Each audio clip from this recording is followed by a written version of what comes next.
hii bill kupita, watu wameshaumia, tuite kitu inaitwa Sabasaba, maandamano ya Sabasaba. Mko ready? Tunataka nione na ngumi. Mko ready? Mko ready? Tunataka baba akitoka US akuje atangaze ya kwamba tutakuwa na maandamano ya Sabasaba ya Kenya mzima.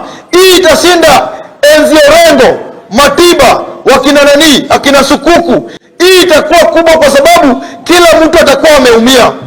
Ni kweli si kweli? Na naomba wanageto, sisi tunakaa na hao, lakini lazima pia tuone kama wananini ajenda zetu. Mko ready? Gaucho ghetto president ama bunge president Kenya mzima. Leo tulikuja kusikiza watu wetu wa mtaa kutoka Dagoreti, Madhare, Ruaraka, Mkuru kwa Jenga, Mkuru Kayaba, Kibra, place tofauti kulingana na uwezo wetu, kwa sababu hao vijana ni kusacrifice, wana sacrifice kukuja huku ili tuangalie vile tutakuwa natembea pamoja. Kitu ya kwanza pia nashukuru wanahabari au online medias ambao walikuja hapa, ambao pia wako kwa shida ya kulazimishwa kukatwa tax na nguvu. Hao pia wamekuja kwa sababu wengi wao ni watu wa ghetto. Wachache sana ndio wale wanatoka kwa Serelak.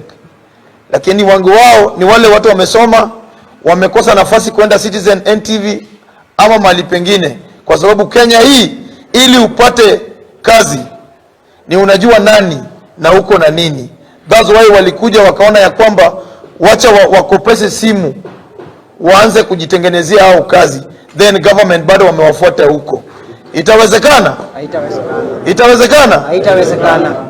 So mimi ajenda yetu kubwa ni vijana kuongea, kutoa maoni, vijana wa ghetto kutoa maoni kulingana na hii financial bill ambayo ilipita juzi. Mimi kama